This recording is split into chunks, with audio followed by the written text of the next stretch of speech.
दोस्तों, आज की कहानी है पति जी रात में। कहानी अगर पसंद आए तो वीडियो को लाइक और सब्सक्राइब जरूर करना। यह रिश्ता मुझे हर तरह से ठीक लग रहा है, बस अब तनु आ जाए तो इसे ही फाइनल करेंगे। गिरीश ने अपनी पत्नी सुधा से कहा। पहले तनु हाँ तो करे, परेशान कर रखा है उसने। अच्छे भले रिश्ते में कमी निकाल देती है। संयुक्त परिवार सुनकर ही भड़क जाती है। अब की बार मैं उसकी बिल्कुल नहीं सुनूंगी। और फिर यह रिश्ता उसकी शर्तों पर खरा ही तो उतर रहा है। पता नहीं अचानक क्या जिद चिढ़ी है कि बड़े परिवार में विवाह नहीं करेगी। क्या हो गया है इन लड़कियों को? सुधा ने कहा। तुम्हें तो पता ही है ना, यह सब उसकी बेस्ट फ्रेंड रिया का किया धरा है। ऐसी कहाँ थी हमारी बेटी, पर आजकल के बच्चों पर तो दोस्तों का प्रभाव इतना ज़्यादा रहता है कि पूछो मत। गिरीश जी बोले। तो पति पत्नियां चिंतित और गंभीर मुद्रा में बातें कर ही रहे थे कि तनु ऑफिस से आ गई। माता पिता का गंभीर चेहरा देख चौंकी, फिर हंसते हुए बोली, फिर कोई रिश्ता आ गया क्या? उसके कहने के ढंग पर दोनों को हंसी आ गई। पल भर में माहौल हल्का फुल्का हो गया। तीनों ने साथ बैठकर चाय पी। फिर गिरीश का इशारा पाकर सुधा ने कहा, इस रिश्ते में कोई कमी नहीं लग रही है। यही लखनऊ में ही लड़के के माता पिता अपने बड़े बेटे बहू के साथ रहते हैं। छोटा बेटा मुंबई में ही कार्यरत है। वह दवा की कंपनी में प्रोडक्ट मैनेजर है। तनु पल भर सोचकर मुस्कुराती हुई बोली, अच्छा, वहाँ अकेला रहता है? हाँ, फिर यह तो ठीक है, बस उसके माता पिता बार बार मुंबई ना पहुंच जाए। क्या बकवास करते हो तनु? सुधा को गुस्सा आ गया। उनका बेटा है, क्या वे वहां नहीं जा सकते? कैसी हो गई हो तुम? ये सब क्या सीख लिया है? हम आज भी तरसते हैं, कोई बड़ा हमारे सिर पर होता तो कितना अच्छा होता, पर सबका 7 सालों पहले छूट गया। और एक तुम हो। क्या ससुराल में बस पति से मतलब होता है? बाकी रिश्ते भी होते हैं, उनकी भी एक मिठास होती है। नहीं माँ, मुझे घबराहट होती है, रिया बता रही थी। सुधा गुस्से में खड़ी हो गई। मुझे उस लड़की की कोई बात नहीं सुननी।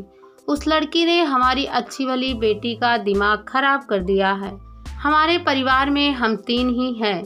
थोड़े दिन पहले तुम जॉइंट फैमिली में हर रिश्ते का आनंद उठाना चाहती थी, पर इस रिया ने अपनी नेगेटिव बातों से तुम्हारा दिमाग खराब कर दिया है। तनु को भी गुस्सा आ गया। वह भी पैर पटकती हुई अपने रूम में चली गई। गिरीश और सुधा सिर पकड़े बैठे रह गए। तनु की बेस्ट फ्रेंड रिया का विवाह 6 महीना पहले ही दिल्ली में हुआ था। उसके ससुराल में सास ससुर और पति अनुज थे। समृद्धि परिवार था। रिया भी अच्छी जॉब में थी।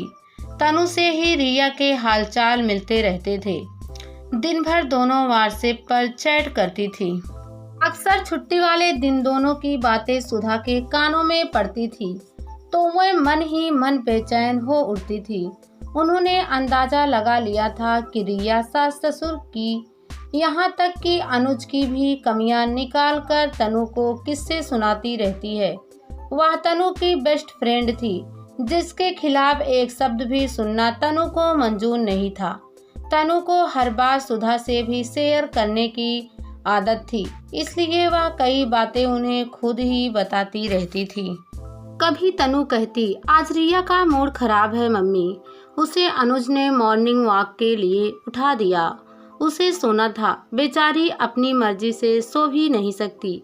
एक दिन तनु ने बताया, रिया की सास हेल्थ पर बहुत ध्यान देती है, उसे वही बोरिंग टिफिन खाना पड़ता है।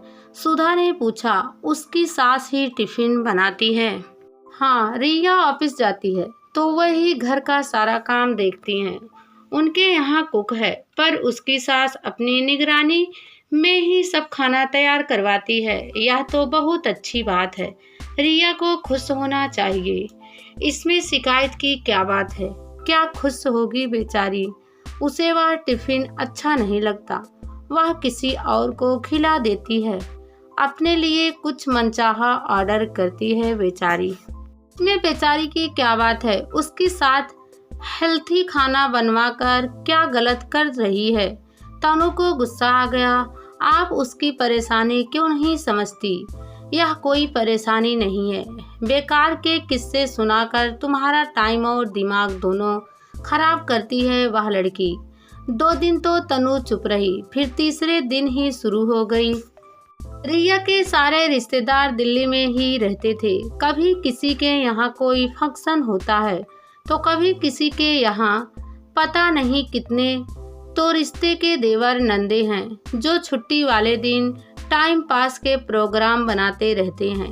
रिया थक जाती है बेचारी। सुधा ने कोई प्रतिक्रिया नहीं दी। रिया की बातें सुन सुनकर थक गई थी।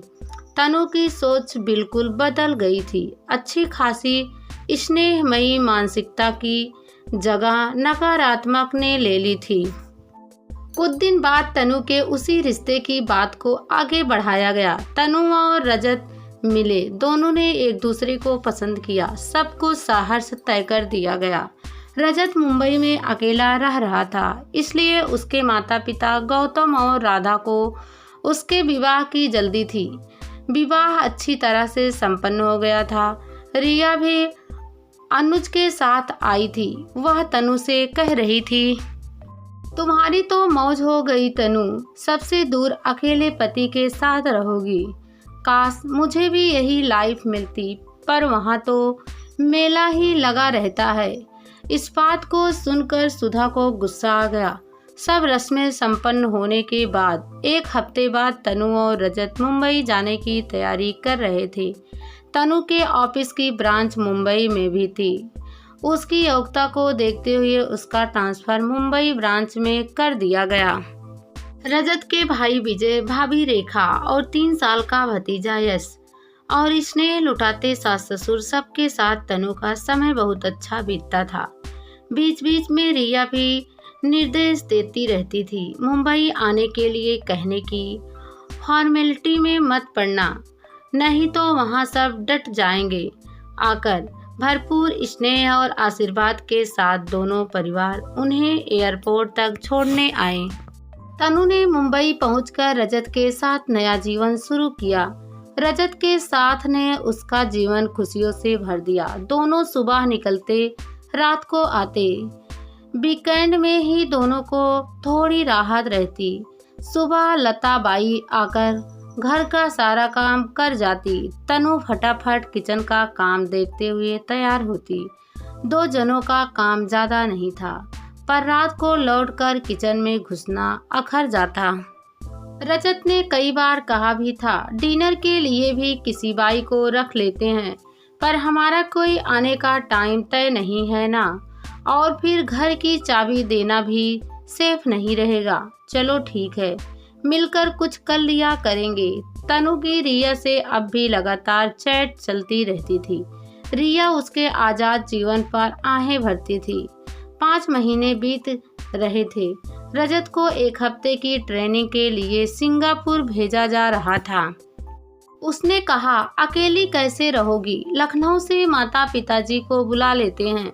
वैसे भी अभी तक घर से कोई नहीं आया। नहीं, अकेली कहाँ, रिया का बहुत मन कर रहा है आने का। वह आ जाएगी। माता पिताजी को तुम्हारे लौटने के बाद बुला लेंगे।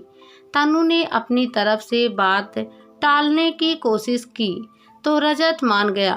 तनु ने मौका मिलते ही रिया को फ़ोन किया, अपना प्रोग्राम पक्का रखना, कोई बहाना नहीं। अरे पक्का है, मैं पहुंच जाऊंगी। मुझे भी इस भीड़ से छुट्टी मिलेगी। तेरे पास शांति से रहूंगी 1 हफ्ता। जिस दिन रजत गया उसी दिन शाम तक रिया भी मुंबई पहुंच गई। दोनों सहेलियां गले मिलते हुए चाहक उठी थी। बातें खत्म होने का नाम ही नहीं ले रही थी। देर रात तक रिया के किस्से चलते रहे। सास ससुर की बातें, देवर नंदों में हंसी मजाक के किस्से, रिश्तेदारों के फंक्शनों के किस्से। अगले दिन तनु ने छुट्टी ले ली थी। दोनों खूब घूमी, मूवी देखी, शॉपिंग की। रात को ही घर वापस आई। रिया ने कहा, हाय, ऐसा लग रहा है दूसरी दुनिया में आ गई हूँ। तेरे घर में कितनी शांति है तनु, दिल खुश हो गया है यहाँ आकर। तनु मुस्कुरा दी। अब थक गई है, सोती है। कल ऑफिस जाऊंगी, शाम को जल्दी आ जाऊंगी, सुबह मिड आकर सब काम कर लेगी। अपने टिफिन के साथ तेरा खाना भी बनाकर रख दूंगी, आराम से उठना कल। अगले दिन सब काम करके तनु ऑफिस चली गई। 12 बजे रिया का फोन आया। तनु, क्या बताऊं, मजा आ गया, अभी सोकर उठी हूँ। कितनी शांति है तेरे घर में, कोई आवाज नहीं, कोई शोर नहीं। थोड़ी देर बातें कर रिया ने फोन काट दिया। तनु सुधा को भी रिया के आने का प्रोग्राम बता चुकी थी। सुधा ने कहा था कितने अच्छे लोग हैं, बहू को आराम से 1 हफ्ते के लिए फ्रेंड्स से मिलने भेज रखा है, फिर भी रिया कदर नहीं करती उनका। रिया ने आराम से फ्रेश होकर खाना खाया, टीवी देखा, फिर सो गई। शाम को तनु आई तो दोनों ने चाय पीते हुए ढेरों बातें की। रिया की बातें खत्म ही नहीं हो रही थी। अचानक रिया ने कहा, तू भी तो बता, कुछ किस्से सुना। बस किसकी बात बताऊं, हम दोनों ही तो हैं यहाँ। सुबह जाकर रात को आते हैं, पूरा हफ्ता ऐसे ही भागते दौड़ते बीत जाता है। वीकेंड पर ही आराम मिलता है। घर में तो कोई बात करने के लिए भी नहीं होता। हाँ, कितनी शांति है यहाँ। वहाँ तो घर में घुसते ही सासू माँ चाय नाश्ता खाने की पूछताछ करने लगती है। मैं तो थक गई हूँ, वहाँ आए दिन कुछ ना कुछ चलता रहता है। तनु आज अपने ही मनोभाव पर चौंकी। उसने दिल में एक उदासी सी महसूस की। उसने रिया की बातें सुनते हुए डिनर तैयार किया।